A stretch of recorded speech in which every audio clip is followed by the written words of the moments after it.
¿Sí les parece? Señor, en el nombre de Jesús te damos muchas gracias por este momento en el que hemos de estudiar tu palabra para poder encontrarnos contigo y conocerte. Si hay algo hermoso, si hay algo que vale la pena en esta vida, es poder encontrarnos contigo, poder hablar contigo y escuchar tu voz, poder saber, Señor, que te importamos, que nos amaste, que dice tu palabra en el libro de Isaías que cuando estábamos siendo concebidos, tú ya tenías memoria de nuestro nombre. Es tan hermoso, Dios, saber que estamos aquí, no por una casualidad o para intentar rescatar nuestra vida. Estamos aquí como parte de un gran plan que tú estableciste para salvarnos, para glorificarte y manifestarte a nuestras vidas y para establecer o llevarnos a vivir y disfrutar de ti por toda una eternidad. ¿Qué es esto? Es tan grande, Dios, tan maravilloso, que tal vez no alcanzamos a entenderlo, pero tu Espíritu nos da la capacidad de poder imaginar, de poder creerlo y de irlo comprendiendo día a día. Tal vez ese es nuestro trabajo en esta vida, conocerte y vivir de acuerdo al camino que tú trazaste, porque dice tu palabra que entonces nuestros caminos serán prosperados y todo nos saldrá bien. Por eso te bendecimos y te alabamos por estar aquí con nosotros, Señor. Defiende nuestra causa, Dios. Ayuda a los que hoy vengan con una necesidad espiritual, emocional, una necesidad física, tal vez una enfermedad. Señor, enmudece aquellas voces que intentan estorbar tu palabra en nuestro corazón. Y cualquier espíritu que no te honra, que no te alaba, Señor, enmudécelo y sácalo de este lugar. En el nombre precioso de Jesús te damos gracias. Amén. Ok. Civilizaciones fueron destruidas. Ciudades fueron extinguidas. Personas muertas. Hijos castigados. Ángeles condenados. Cataclismos universales y un juicio determinado para toda la eternidad. Todos estos son ejemplos, son evidencias de lo que le ha sucedido y les ha de suceder a todos los enemigos de Dios. Hoy vamos a hablar de un tema delicado a lo mejor, pero necesario. Uno de los atributos que a nadie tal vez nos gustaría mencionar respecto a Dios, pero que es parte del ser de Dios. Hoy vamos a hablar de la ira de Dios. Y vamos a ver algunos pasajes donde la Biblia nos enseña que es real, que hay una evidencia plena, absoluta, de que Dios ha derramado, ha manifestado su ira sobre aquellas personas que se han enemistado o que se han rebelado contra Dios. Para hacer fácil el estudio, si les parece, vamos a tocar 4 puntos muy sencillos. De hecho, el segundo y el tercero se parecen mucho. El primero va a ser ¿qué es la ira de Dios? Vamos a ver cómo la Biblia define lo que es la ira de Dios. El segundo punto, vamos a ver ¿cuáles son las causas por las que se ejecuta la ira de Dios? En el tercero vamos a comprobar y vamos a ver ejemplos donde se ha derramado la ira de Dios contra aquellas personas. Y por último, vamos a ver la solución que Dios mismo ofrece a cualquier persona que se ha enemistado con Él y que puede estar bajo el juicio de Dios. Entonces, ¿qué les parece si comenzamos? El primer punto, dijimos, se va a titular o se titula ¿qué es la ira de Dios? Vamos a definir la ira de Dios como la justa indignación que tiene Dios hacia el pecador no arrepentido, hacia el malvado, hacia toda clase de mal. Así podemos definirlo. Es un atributo, es una perfección de Dios, es parte de la naturaleza de Dios, que habla de la indignación, una indignación justa hacia todo lo malo, hacia todas las personas que han actuado en maldad y que no se arrepienten. Es importante eso. Y vamos a ver un pasaje donde se define. Sabemos que lo que hace a un ser enemigo de Dios es el pecado. El pecado, ya hemos visto, vamos a Génesis solamente para recordarlo de una forma rápida. El pecado podemos definirlo, podemos entenderlo, es la mejor forma de cuando alguien nos pregunta, ¿y qué es el pecado? Bueno, literalmente la Biblia dice que el pecado es toda transgresión de la ley, que al que sabe hacer lo bueno y no lo hace, le es pecado. Pero la Biblia nos enseña en el capítulo 2 de Génesis que Dios le da algunas instrucciones a Adán y a Eva. Le dice en el verso 17, Génesis 2, 17. Bueno, 16. Dice, y mandó Jehová Dios al hombre diciendo, de todo árbol del huerto podrás comer. Dios estableció cuáles eran los parámetros para mantenerse con vida y mantenerse en una relación correcta y justa entre Dios y el hombre. ¿Estamos de acuerdo? Muy bien. Ahora, sigue diciendo, verso 17, mas del árbol de la ciencia del bien y del mal no comerás.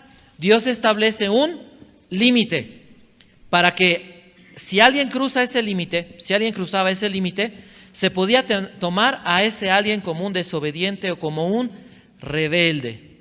Dice ahí, del árbol de la ciencia del bien y del mal no comerás, porque el día que de él comieres, ciertamente morirás.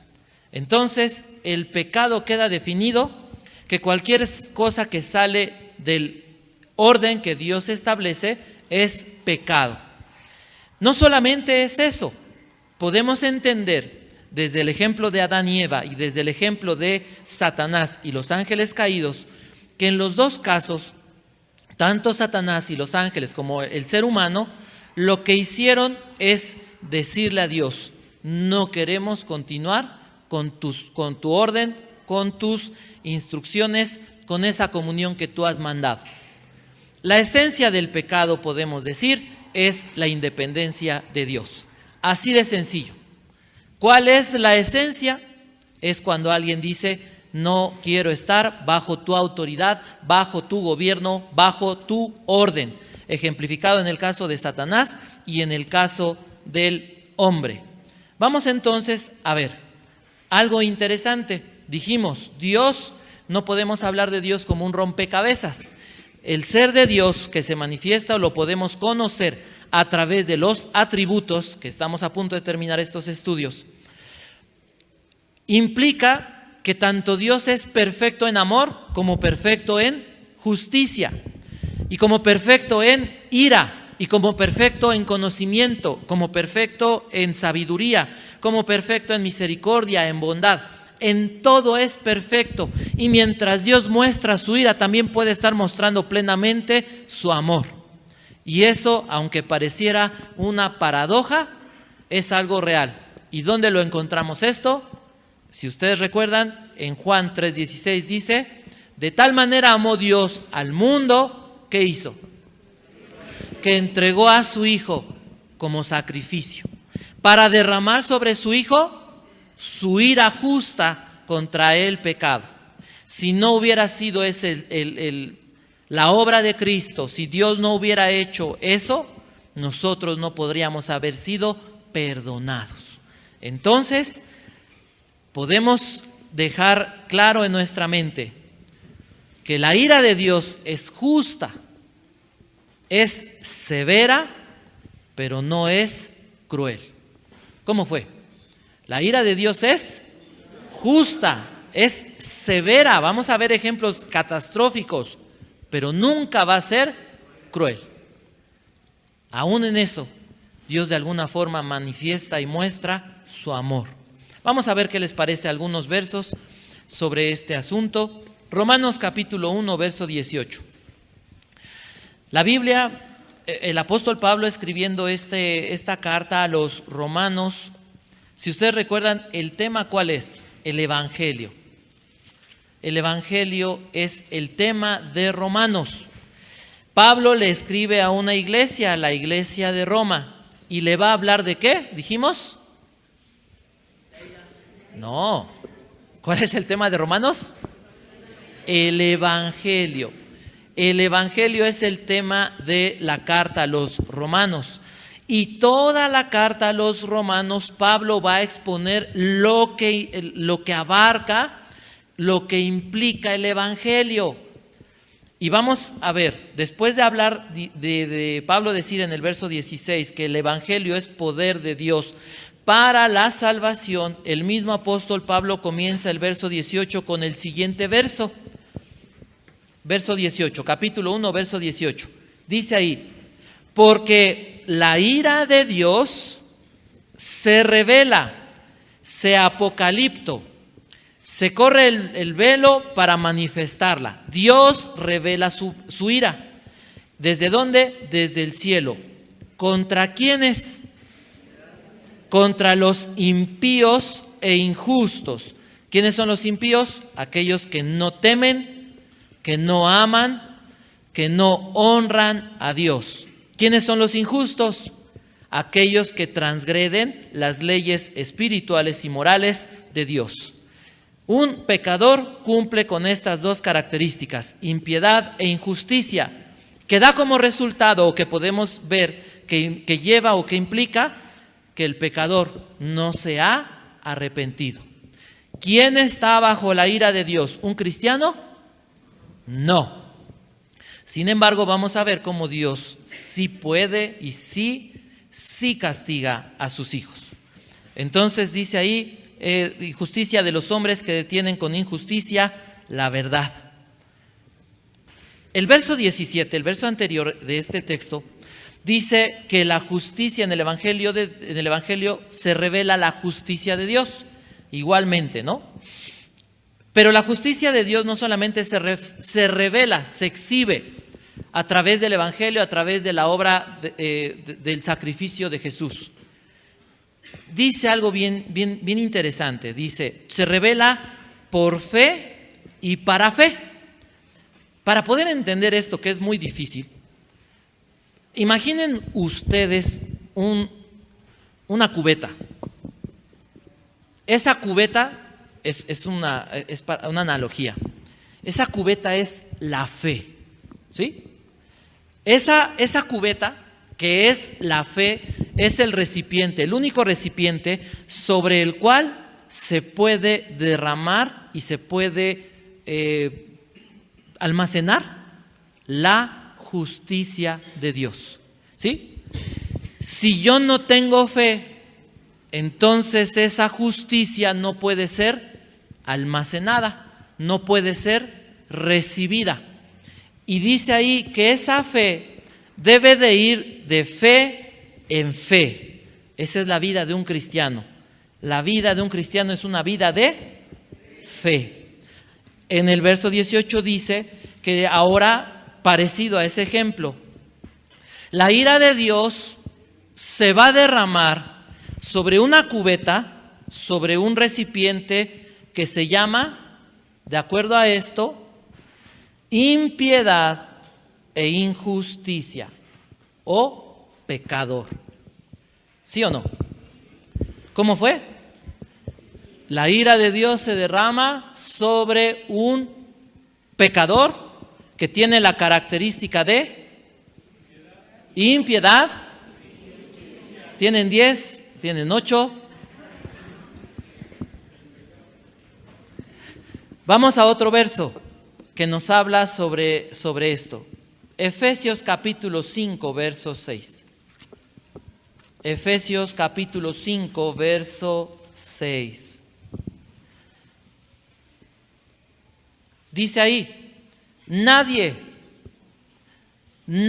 os engañe con palabras vanas, porque por estas cosas viene la ira de Dios.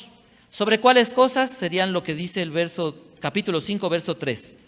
Pero fornicación y toda inmundicia o avaricia, ni aun se nombre entre vosotros. ¿Entre quiénes? Entre la iglesia, los cristianos. Como conviene a santos, ni palabras deshonestas, ni necedades, ni truhanerías que no convienen, sino antes bien acciones de gracias. Porque sabéis esto, que ningún fornicario o inmundo o avaro, que es idólatra, tiene herencia en el reino de Cristo y de Dios. Entonces, ¿sobre quién viene la ira de Dios? Sobre las personas que practican todos estos pecados que están enumerados aquí. Vamos a ver otro verso, Apocalipsis 19:15. Apocalipsis capítulo 19, verso 15.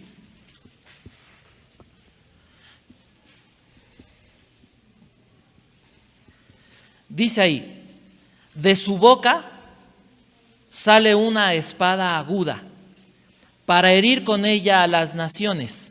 ¿De la boca de quién? El verso 13 nos dice, ¿de quién? Del Verbo de Dios. Dice, y él, el Verbo de Dios, las regirá con vara de hierro. Esto aparece ¿en dónde?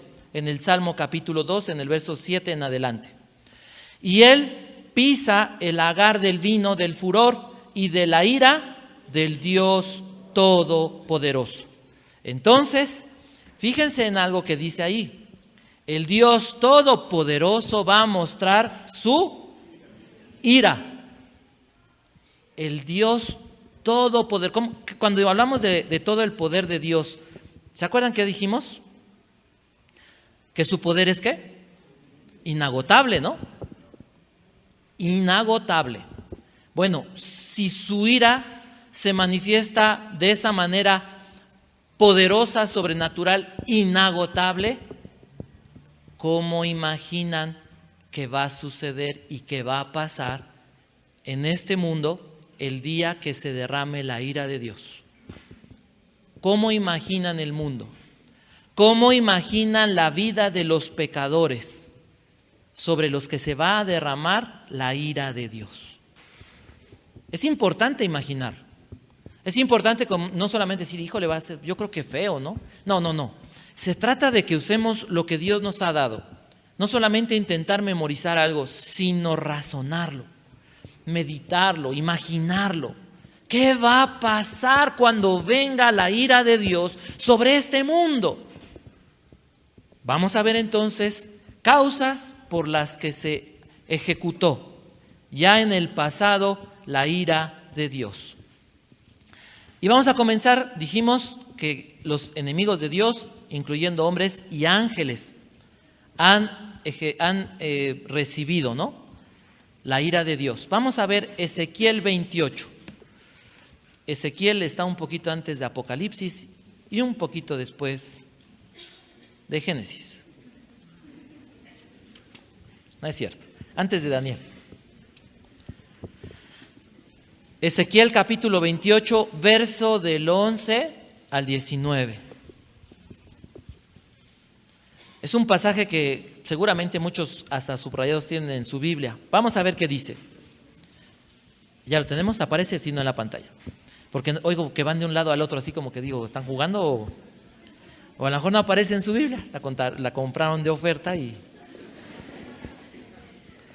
Ok, dice ahí, vino a mí palabra de Jehová diciendo, está hablando Ezequiel, hijo de hombre, levanta endechas sobre el rey de Tiro y dile. Está hablando Ezequiel hacia dos personas, el rey de Tiro, pero el rey de Tiro es un tipo, vamos a ver de quién. Y dice así, y dile, así ha dicho Jehová el Señor, tú eras el sello de la perfección, lleno de hermosura, lleno de sabiduría y acabado de hermosura. En Edén, en el huerto de Dios, estuviste. De toda piedra preciosa era tu vestidura, cornerina, topacio, jaspe, crisólito, berilo y ónice, de zafiro, carbunclo, esmeralda y oro. Los primores de tus tamboriles y flautas estuvieron preparados para ti en el día de tu creación. 14. Y sabemos ahora de quién está hablando. Tú, querubín grande, protector, yo te puse en el santo monte de Dios. Allí estuviste, en medio de las piedras de fuego te paseabas. Perfecto eras en todos tus caminos, desde el día que fuiste creado hasta que se halló, ¿qué? En ti maldad. Dios no crea la maldad. Dice la Biblia que la maldad surge ¿en dónde? En el corazón de un ser llamado Lucero, hoy lo conocemos como el diablo o Satanás. ¿En qué momento? Perfecto eras en todos tus caminos, desde el día que fuiste creado hasta un momento. En un momento dice que se halló en ti maldad. ¿Qué es lo que pasó en su corazón? Verso 16. A causa de la multitud de tus contrataciones, fuiste lleno de iniquidad y pecaste. ¿A causa de qué? De su gran labor. A causa de su gran ministerio. Dice que se llenó tu corazón de iniquidad y entonces pecaste. Por lo que yo te eché del monte de Dios y te arrojé de entre las piedras de fuego, oh querubín protector. ¿Quién estará hablando aquí? Ezequiel habla inspirado por el Espíritu Santo, pero ¿quién es esa voz que dice, yo te saqué, yo te puse, yo te eché? Hablemos como cristianos ya estudiosos. ¿Quién? ¿Quién da más allá? Dijeron Jehová. Bueno, sí, está hablando de Jesús. Es Cristo, el Señor, el que hizo esto. Observen, dice en el monte de Dios. Siempre en la Biblia Jesús le decía Padre o Dios. El Espíritu Santo no echó a Satanás. El Espíritu Santo está hablando a través de Ezequiel. Pero el que lo echó y el que lo hizo y el que creó todas las cosas, dice Colosenses 1 del 15 al 17, fue Cristo. La autoridad la tenía Jesús. Y el que hizo esto fue nuestro Señor, el Señor Jesús. Y dice ahí, verso 17, ¿no? O 18, 17. Se enalteció tu corazón a causa de tu hermosura. Corrompiste tu sabiduría a causa de tu esplendor. ¿Qué hubo ahí? Soberbia, orgullo. Dice, yo te arrojaré por tierra, delante de los reyes te pondré, para que miren en ti. Con la multitud de tus maldades y con la iniquidad de tus contrataciones profanaste tu santuario. Yo pues saqué fuego de en medio de ti, el cual te consumió, y te puse en ceniza sobre la tierra a los ojos de todos los que te miran. Todos los que te conocieron de entre los pueblos se maravillarán de ti. Espanto serás y para siempre dejarás de ser. ¿Cuál fue la causa por la que la ira de Dios en este momento comenzó su ejecución? Dice, eras perfecto y hermoso, ¿no? Pero al final, ¿qué le dice? De en medio de ti saqué fuego. Y dice, y te consumió. ¿Cómo queda un quemado por fuego? Y dice ahí, y te puse en ceniza. Eso habla de la humillación que hizo Jesús sobre el diablo.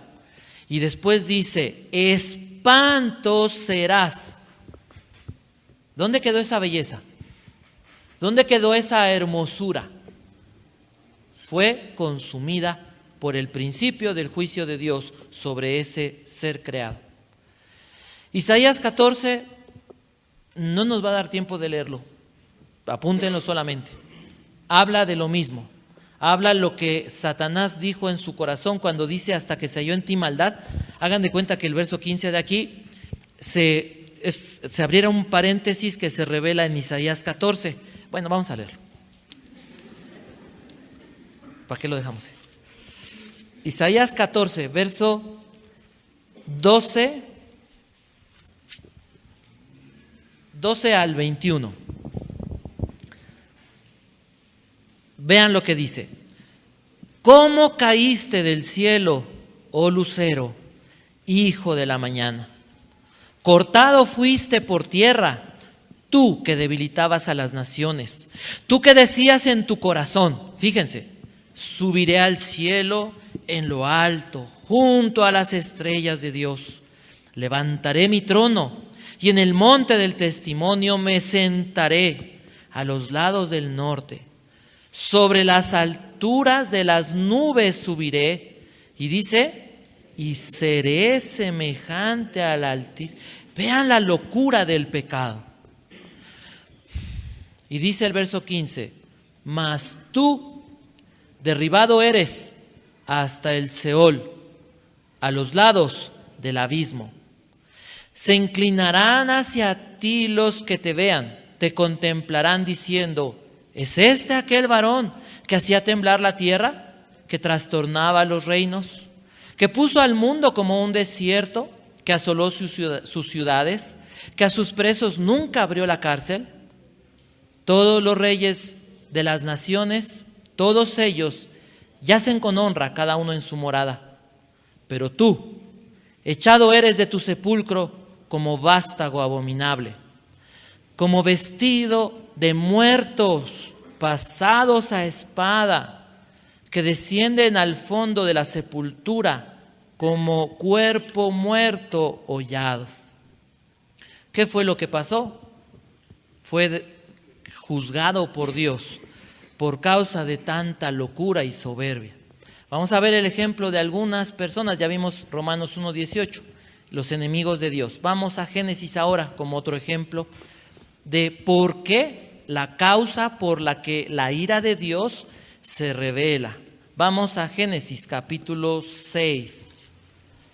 Es la historia del arca. A partir del capítulo 6 hasta el capítulo 8, hasta el capítulo 9, encontramos esto. Génesis capítulo 6, versos del 1 al 7 vamos a leer. Estamos hablando de personas. Aconteció que cuando comenzaron los hombres a multiplicarse sobre la faz de la tierra y les nacieron hijas, que viendo los hijos de Dios que las hijas de los hombres eran hermosas, tomaron para sí mujeres, escogiendo entre todas. Y dijo Jehová, no contenderá mi espíritu con el hombre para siempre, porque ciertamente él es carne, mas serán sus días 120 años. ¿Qué está diciendo ahí? De aquí a 120 años Dios determina destruir al hombre, destruir la civilización completa. Verso 4, había gigantes en la tierra en aquellos días, también después que se llegaron los hijos de Dios a las hijas de los hombres y les engendraron hijos. Estos fueron los valientes que desde la antigüedad fueron varones de renombre. Y vio Jehová que la maldad de los hombres era mucha en la tierra, y que todo designio del pensamiento del corazón de ellos era de continuo solamente el mal. ¿Qué pasó? ¿Cuál fue la causa? Hombres mezclados con demonios, con ángeles caídos. ¿Esto a cómo se oye o a qué suena? ¿Les suena algo? ¿Saben ustedes que la mayor parte de las sectas satánicas y grupos ocultistas se transmiten demonios a través de las relaciones sexuales? Se transmiten poderes a través de las relaciones sexuales entre una persona muy poseída con una persona que se está iniciando. Y eso es lo que pasó. Eso es lo que empieza a suceder con la humanidad. La humanidad, lejos de guardar su dignidad, comienza a caer en lo que hoy sabemos, hoy le llamamos el ocultismo. Y encontramos que dice la Biblia que lo que había ya en el corazón del hombre, ¿qué era? Su mente, ¿en qué se ocupaba? Dice ahí.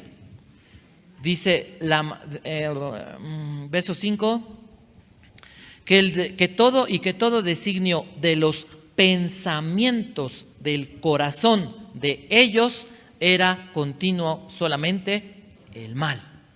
¿Qué había en sus pensamientos? ¿Temor de Dios?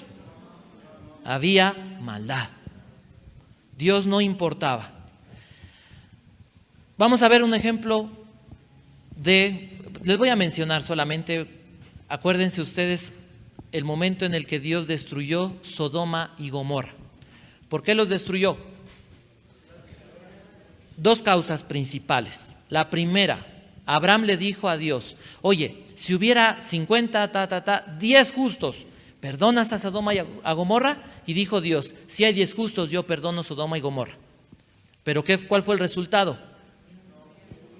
No había 10 justos.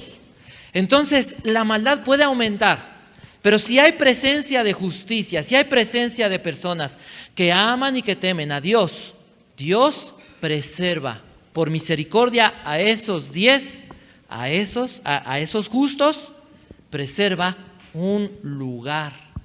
Hubiera preservado Sodoma y Gomorra, pero no había ¿qué? Justos. Cuando los cristianos ya no son cristianos, se dicen ser cristianos, y los cristianos que sí son cristianos viven como los impíos, en ese momento hay una causal para que el juicio de Dios se derrame sobre un lugar. Así es de que no te preocupes del de al lado o del de atrás, ni los veas feo.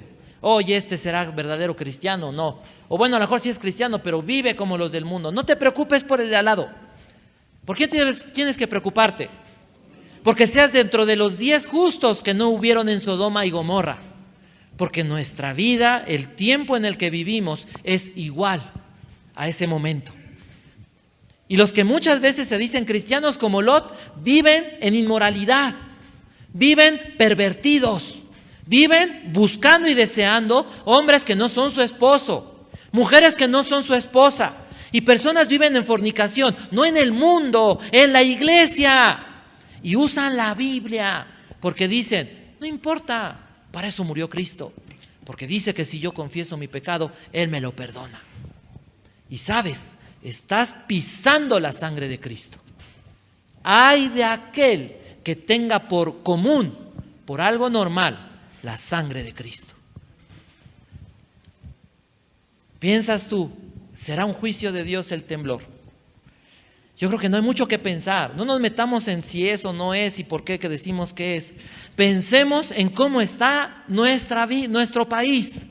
Y cuántos justos, cuántos cristianos de a de veras podrías decir: mira, pues así de bote pronto digo que este es 1, este es 2, 5. Si la libramos hay 10. Da risa. Pero sabes, hay veces que ni entre esposos, es más, ni entre familias. Puede ser el esposo bien consagrado y la esposa no. Y al revés, la mayor parte de las personas más consagradas y las iglesias están llenas de mujeres, porque los hombres no viven para Dios. Y a veces dice: bueno, los papás ahí la llevan, pero los hijos están en la basura, en el lodo, porque no quieren. Entre familias, hay veces el hijo es el que trae arrastrando a los papás, porque los papás no quieren saber de Dios. Entonces, ni siquiera voltees al lado para decir: ¿será o no será? Ve en tu familia, si tu familia es una familia que teme a Dios. Y tal vez me gana la emoción, porque es duro, porque es triste, porque es horrible no poder acercarte a un hombre y decirle: oye hermano, ¿sabes qué? Necesitamos orar. ¿Por qué no oras por mí? Porque estoy batallando con un área de mi carácter. Porque si sabes que te acercas a un hermano, al rato va a dar testimonio de tu vida en toda la iglesia. Porque hay una bola de chismosos, somos los cristianos, murmuradores. ¿Qué haces? Te encierras en tu concha. Y cada uno vive así. ¿Por qué la reunión de oración de varones no está llena? Nos juntamos 3 iglesias, Sur, Cuapa y Nesa. ¿Y sabes que no juntamos 100 personas? Así está la iglesia. Entonces no veamos al lado. Piensa cómo está tu familia y cómo está nuestra vida delante de Dios. Porque el juicio de Dios sí viene sobre esta ciudad. Y el juicio de Dios sí va a venir sobre las naciones. Y no podemos decir, mira, de aquí a un tiempo, lo estamos viviendo. Hoy si alguien se amanece y dice, creo que hoy soy niña, se va a querer meter al baño de las niñas. Pero mañana se amanece y dice, pues hoy no sé ni qué soy. Pues hay que hacerle un bañito especial para ver qué se le ocurre hacer en ese momento cuando entra al baño. Y no estoy exagerando, hoy en la universidad está pasando eso. ¿Por qué? Porque los cristianos ni predicamos, ya ni siquiera oramos. Piensa en eso. Sabía que era un tema difícil. Y es horrible porque dices, no estoy fuera de esto. Porque nadie de aquí podría decir, soy bueno y perfecto. Pero la Biblia dice, búscame. Solamente búscame. Búscame. Porque parte del juicio de Dios es el abandono de Dios. Cuando Dios deja de hablar al mundo, ve a predicar al parque y vas a ver cuántas personas te hacen caso. Ve y predícale a una persona en la calle y ve si se detiene a oírte. Ve a la universidad a predicar y ve si te dan atención. La gente ya no quiere saber de Dios, porque Dios ya no está obrando. Dice en Romanos, Dios los entregó a una mente reprobada. Cuando ya el Espíritu Santo no te hace ver tu condición moral, ya hay un problema muy grave. Cuando ya como cristiano eres como el fariseo que dice, Señor, qué bueno que no soy como el de aquí al lado, el de atrás, porque yo creo que soy muy bueno. Cuando llegas a tu casa y antes de orar dices, ay Dios, pero ¿y ahora qué te digo si me porté tan bien? Ay Señor, mejor ayúdame para que me vaya mejor. Cuando ya piensas de esa manera, tenemos un problema. Y sabes, lo pensamos cada día. Cada día llegas y te hincas y dices a Dios, Señor, no me está redarguyendo tu espíritu. Me metí en la televisión y la pachanga. Tenemos que tener cuidado. Un ejemplo de cómo Dios ha juzgado a su iglesia lo encontramos en Hechos capítulo 5. Ese ejemplo lo encontramos en un matrimonio llamado Ananías y Zafira. Dos cristianos que dice Dios, si hubieras guardado tu dinero, era tuyo, pero vienes a engañarme. Y quisieron mentirle al Espíritu Santo. ¿Y qué fue lo que pasó? En ese momento Ananías cayó muerto a los pies de Pedro. Y pasó lo mismo con su mujer. Vamos al siguiente punto. Ejemplos de cómo se ha derramado la ira de Dios. ¿Cómo se derramó la ira de Dios en el momento de Noé? Que fue el ejemplo que vimos en el momento de Sodoma y de Gomorra. ¿Recuerdan? Dice la Biblia, las cataratas, las fuentes del abismo se rompieron. Las placas tectónicas están rotas, lo sabemos, ¿no? Bueno, ahora que está de moda eso de los temblores. Se mueven, ¿no? Y se van moviendo y se van desplazando y esto, lo otro. ¿En qué momento se formaron o en qué momento se rompieron? Dice Génesis, en el momento que las fuentes del abismo fueron rotas. Y el agua que hay en el abismo salía como una fuente. ¿Qué imagen podría haber sido esa? Imagínate que se abre la tierra y comienza a salir de una forma desmedida y fuerte agua, pero que a la misma vez el cielo se abre y se derrama toda el agua que pueda estar en el cielo. De manera que la tierra dice que se llenó y que 12 codos, ¿no? O 20. Por la altura de los hombres. Nadie sobrevivió. ¿Por qué? Porque los hombres no querían saber de Dios.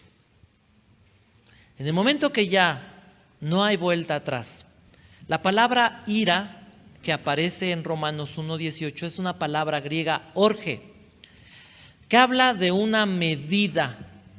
Dios tiene 15 codos, dato, muchas gracias. Tiene una medida la ira de Dios. No explota y como se enojó Dios, pues ahora los castigo y un rayo. No, Dios es paciente. Y Dios va creciendo a la medida y va creciendo a la medida. Y eso pasó en Sodoma, eso pasó con Noé. Y eso ha pasado en la historia de, ¿se acuerdan Datán y Coré y Datán? Cuando se rebelaron contra Moisés. ¿Qué dijo Moisés? Cuando estaban ya ahí, que le estaban haciendo concilio. Si no pasa algo y se abre la tierra y descienden vivos al Seol, Dios no ha hablado por mí. ¿Pero qué pasó en ese momento? Se abrió la tierra, fíjense, descendieron vivos ¿a dónde? Al infierno.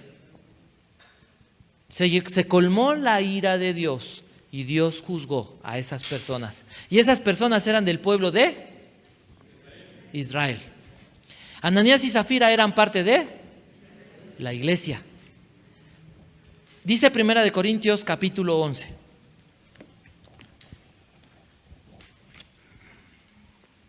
Primera de Corintios capítulo 11. Versos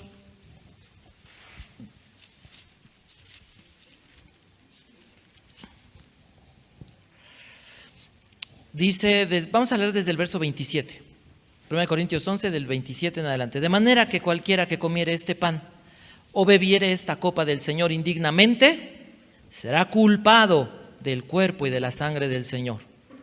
Cuando tú no tomas conscientemente la cena de acuerdo al orden y de acuerdo a la manera de Dios, en ese momento atrae sobre ti una disciplina. Verso 28, por tanto pruébese cada uno a sí mismo y coma así del pan y beba de la copa. Porque el que come y bebe indignamente sin discernir el cuerpo del Señor, juicio come y bebe para sí. ¿Cuál es la manifestación de esa ira de Dios o de ese juicio de Dios? Verso 30, por lo cual hay muchos y otros sin poder, y otros duermen. No podemos creer que jugamos con Dios. No hay que tenerle un miedo a Dios que nos separe de Dios. Tenemos que temerle a Dios, pero ese temor tiene que acercarme a Dios, porque ya somos sus hijos, ¿sí? Si tú dices es que Dios es demasiado severo y huyes, quiere decir que no has entendido el amor de Dios y el diablo te está engañando con culpa. Dios no quiere eso, por eso dice el verso 28, por tanto pruébate, ponte a cuentas con Dios. No es momento de alejarse, de tenerle terror a Dios, es momento de entender cuál fue la solución que Dios nos dio. ¿Cuál fue la solución? Juan 3:16, nos dio a su Hijo Jesucristo. ¿Cuál solución? Segundo libro de Crónicas. Vamos a leer 2 versos y vamos a terminar. Segundo libro de Crónicas, capítulo 7, verso 14. Dice ahí, Dios hablando, si se humillare mi pueblo, sobre el cual mi nombre es invocado, y oraren, y buscaren mi rostro, y se convirtieren de sus malos caminos, entonces yo iré desde los cielos, y tomaré sus pecados, y sanaré su tierra. Ahora estarán abiertos mis ojos, y atentos mis oídos a la oración en este lugar. Cierra tus ojos. Cierra tus ojos y piensa en un ejemplo. Piensa en lo que hemos oído. Si al día de hoy tu vida está bien, piensa si al día de hoy tú podrías decir, estoy bien librado. Seguramente muchos están caminando con Dios. Pero también hay personas que nunca habían escuchado de Dios, que nunca habían escuchado que el Dios de amor va a juzgar a sus enemigos, va a juzgar a los pecadores. La Biblia nos da el ejemplo de 2 personas que se presentaron delante de Dios. Jesús a uno le llamaba el fariseo, un hombre muy religioso, un hombre con una buena moral, un hombre que por fuera se veía que temía y amaba a Dios. Al otro Jesús le llamó el publicano. No es una alegoría, es una historia que Jesús contó. El publicano era el tipo del peor pecador. Jesús dijo, uno, el fariseo, estaba puesto de pie en la sinagoga, buscaba de Dios en el templo y le decía a Dios, gracias Dios, porque no soy tan malo como este. Gracias Dios porque doy diezmo. Gracias Dios porque yo no adultero. Gracias Dios porque tal vez no soy tan ladrón, o bueno, no soy ladrón. Gracias Dios porque... Y cada palabra que decía hablaba de su bondad. Pero dice Jesús que el otro hombre llamado el publicano, que ese hombre agachado, sin poder levantar sus ojos a Dios o al cielo, solamente golpeaba su pecho y decía, Dios, sé propicio a mí, pecador. Entonces hoy hay dos caminos. Creer que estás bien. Creer que no hay problema entre tú y Dios. Si eres hijo de Dios, vas a ir al cielo. Pero ¿de qué forma vas a llegar? Ese sería el asunto. Si tú crees que estás bien, como muchos saldrán de aquí creyendo, está bien, yo no tengo problemas. Saldrás de aquí y seguirás con esa vida religiosa, esa vida hueca. Jesús les dijo, están huecos, no tienen poder, no tienen vida, no son verdaderos. La gente veía a los fariseos y sabía que eran hipócritas. Hoy nuestros vecinos, hoy la gente que nos ve, que hablamos de Cristo, dicen, están locos porque si verdaderamente creyeran lo que dicen, vivirían diferente. Si ellos creyeran en el infierno que predican, serían diferentes. Si ellos creyeran en ese Dios santo, amoroso, bueno, que es su Padre, intentarían vivir como hijos amados.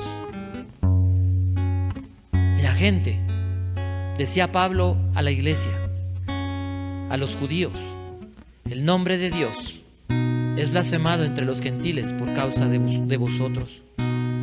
Y son palabras que duelen en el corazón, porque son palabras que Dios dice a su iglesia, que Jesús le dijo a la iglesia de la Odisea, me das asco, no eres ni frío ni caliente, te vomitaré de mi boca. Y le decía a la iglesia, tú dices que eres rico, pero eres un pobre, desnudo, desventurado. Y se lo decía a la iglesia, no al mundo. Y es lo que Dios nos dice, porque podemos caer en esa condición. Hoy podrías preguntarte, ¿por qué no me ha ido bien? ¿Por qué tengo tantos problemas en casa? ¿Por qué tantos problemas en el trabajo? ¿Por qué mi corazón tiene tanta impaciencia, tanta insatisfacción? La respuesta te la ha dado Dios. Te has alejado de Él. Así que como cristiano, después de lo que Dios dijo, hoy están abiertos sus oídos para escuchar nuestra oración. Y si tú y yo nos humillamos delante de Él, Él oirá nuestra ruego, nuestra oración desde el cielo. Va a perdonar nuestros pecados y va a sanar nuestra vida, nuestra tierra, nuestra familia. ¿Qué tienes que hacer el día de hoy? Solamente volverte a Cristo. Decidir dejar tu vida de pecado. Decidir dejar ese mal carácter y todo lo que sabes que has hecho. Eso que día a día te provoca derrotas morales y espirituales. Darte cuenta que tu vida está mal, que tu vida no está bien, hartarte de esa vida de pecado y volverte a Cristo. Será difícil que hagas esto en esta mañana. Padre, bendito y poderoso Dios, Señor, hoy confesamos como iglesia que no somos esa iglesia de amor, esa iglesia que influye en la sociedad espiritual y moralmente. Hoy, Señor, reconocemos que tal vez no somos la luz del mundo como debiéramos serlo, sino que nuestra luz son tinieblas. Muchas veces los cristianos, para no sentirnos tan pecadores, invitamos a los demás al pecado. Usamos frases como: somos maduros, no hay que ser religioso, nadie nos puede juzgar, la Biblia literalmente no dice que esto no lo hagamos. Y usamos tantas frases, Dios, para justificar nuestro pecado. Y si hasta este día no estamos enfermos, no nos has llevado a casa, pero tal vez sí debilitados, hoy queremos ponernos delante de ti a cuentas, Padre, y darte las gracias porque por la sangre de Jesús es que podemos acceder a ese perdón inmerecido. La gente podría decir: no lo merecen. No, no lo merezco. Es por amor y misericordia. Es por el amor de Cristo, que en la cruz derramó su sangre para pagar mis pecados. Es por la oración de Cristo que dijo: perdónalo, porque no sabe lo que hace, que hoy podemos entrar, Señor.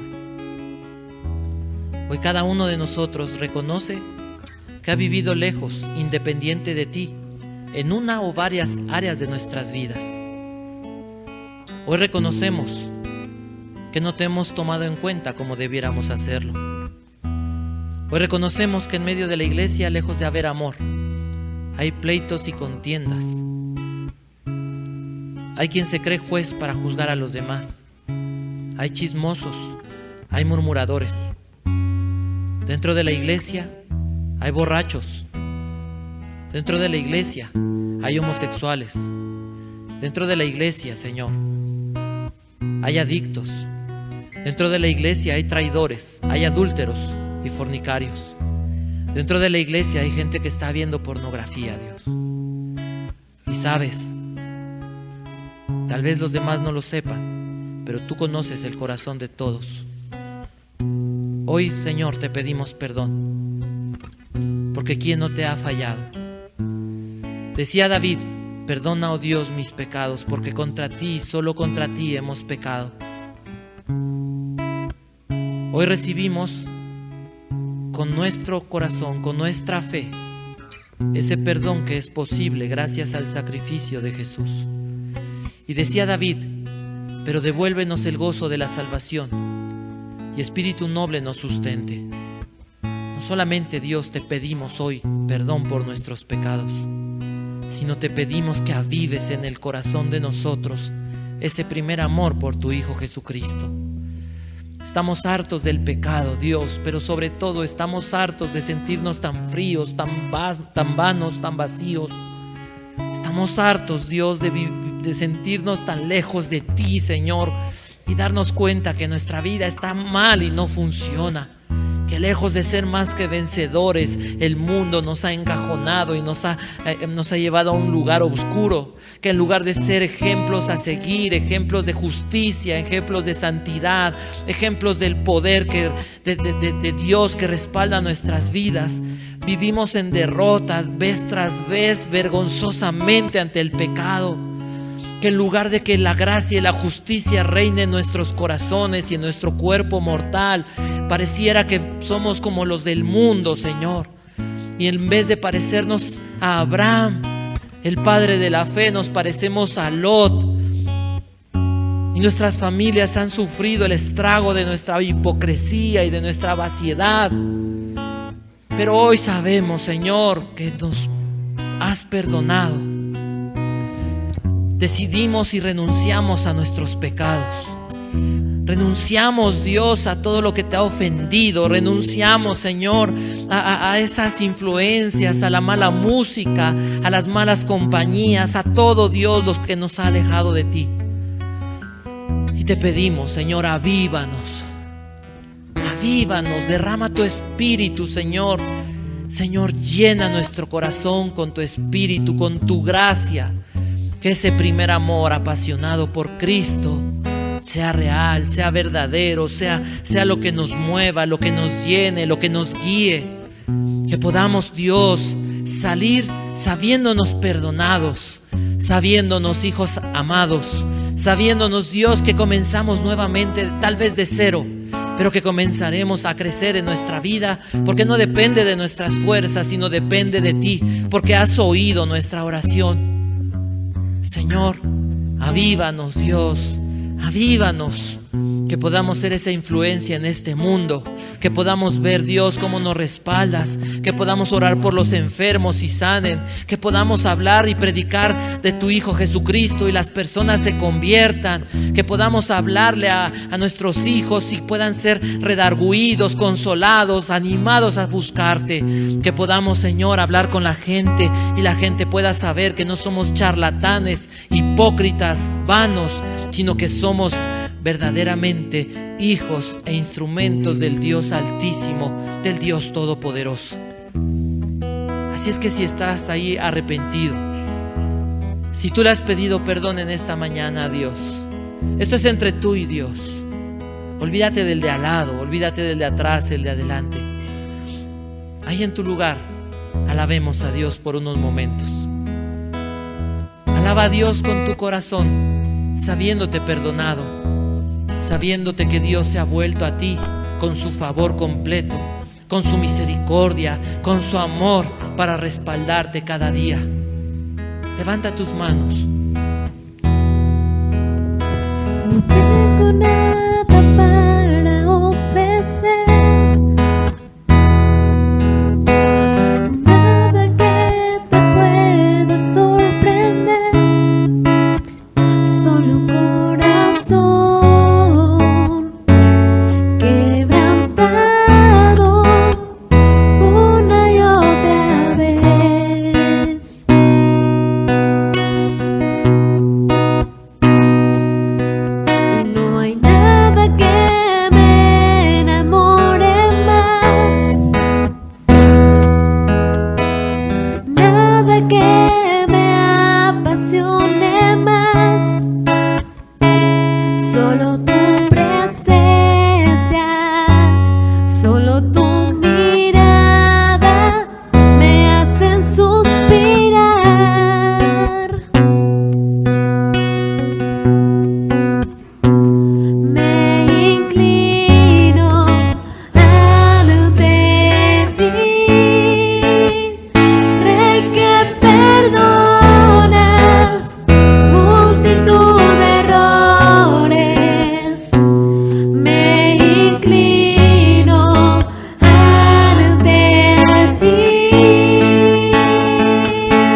misericordia, Dios, de esta ciudad. Ten misericordia de este país. Ten misericordia de tu iglesia. Tal vez en este día tú no tienes a Cristo en tu corazón. Tal vez en este día te sentías culpable y has sentido ese peso como una losa sobre tu cabeza, sobre tu corazón, de culpa, de saber que no tienes un futuro cierto, de saber que lo más seguro es que irás al infierno, que tu corazón, que tu conciencia te demuestra que mereces pagar por tus pecados. Pero has oído que Dios escucha las oraciones. Así es que es el momento. Dice la Biblia, no es mañana, no es después. Dios hablando dice, si oyes hoy mi voz, si en este momento oyes hoy mi voz, no te endurezcas, dice el Señor. Si has oído esa voz de amor que dice Dios, quiero cambiarte la vida, quiero perdonar tus pecados, ahí en tu lugar lo único que tienes que hacer es creer que Jesús murió en la cruz para pagar tus pecados, que esa muerte la merecías tú, pero que Jesús ocupó tu lugar. Y dile conmigo si este es tu deseo, si esta es tu necesidad. Señor mío y Dios mío, yo he pecado y sé en mi corazón que mi vida está destruida, que no tengo manera de repararla. Sé en mi corazón que necesito de ti. Y he oído que tú has de juzgar y has de condenar al pecador que no se arrepiente. Pero en esta mañana que he oído tu voz, yo quiero arrepentirme, quiero abandonar mi pecado, quiero dejar esa vida, Señor, que tal vez no puedo porque lo he intentado, pero te pido que me des el poder. Te pido que tu Hijo Jesús venga a mi corazón, Padre. Señor Jesús, te abro la puerta de mi corazón y te pido que vengas a mi vida y que compartamos esta vida tú y yo. Te pido que me asegures entrar al cielo, Dios. Que a partir de hoy seas tú el motivo de mi vida, la razón de mi ser. Cámbiame porque no he podido, pero creo que tienes el poder. Que así como cambiaste la historia del mundo, que así como has cambiado la historia de tanto pecador, puedes cambiar mi vida. Haz ese milagro en mi vida, Dios. Y te pido por mi familia. Y te pido, Dios Santo, que cada día me hables. En el nombre de Jesús, en el nombre de Cristo Jesús te doy las gracias. Y dice la Biblia, Jesús decía al pecador arrepentido, mira, has sido perdonado, vete y no peques más. Ahí en tu lugar, dale la gloria a Dios.